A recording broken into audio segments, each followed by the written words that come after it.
સમગ્ર રાજ્યના પ્રજાજનોને મકર સંક્રાંતિની ખૂબ ખૂબ શુભકામનાઓ પાઠવું છું. ઉત્તરાયણનો પર્વ એટલે અંધકારમાંથી પ્રકાશ તરફની દિશા.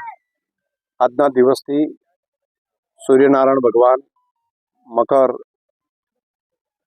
રાશિમાં પ્રવેશ કરશે, ઉત્તરાયણ તરફ પ્રયાણ થશે અને નવી પૃથ્વી ઉપર એક નવી ઉર્જા તેની શરૂઆત થાય છે.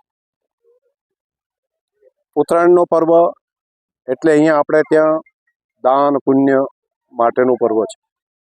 ગૌ માતાને ગોળ ખવડાવે, ઘાસ આપે, પંખીઓને દાણા નાખે અને લોકો સૂર્યનારાયણની ઉપાસના કરવા માટે ધાબા ઉપર અને જ્યાં સૂર્યનારાયણ હોય ત્યાં આગળ જઈને સૂર્યનારાયણની સમીપ જઈને પતંગ ચગાવવાનું કામ, એ પણ આપણે તે બહુ જૂની પરંપરા છે.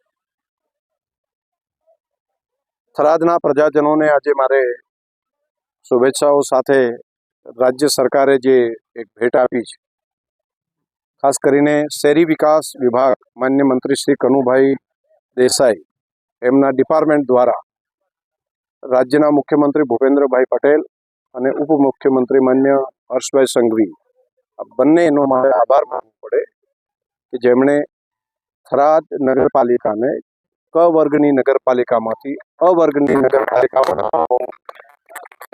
નિર્ણય કર્યો છે અને થરાદવાસીઓને આ એક મોટી ભેટ આપી છે, જેથી કરીને જે થરાદના વિકાસ માટે 3 કરોડની ગ્રાન્ટ આવતી હોય તે હવે લગભગ જોઈને દર વર્ષે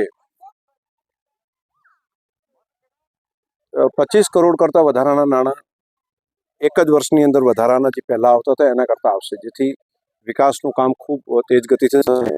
એ સિવાય જે મેકમ પણ સાઇટનું હતું 50 આજુબાજુનું, એ 165 જેટલું થશે.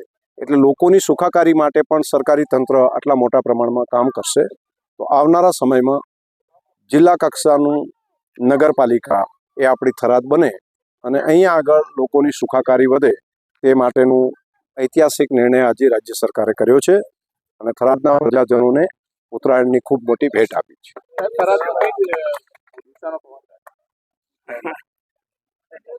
ખૂબ સારો વિકાસની દિશાનો પવન છે અને વિકાસની દિશામાં જ આગળ વધશે.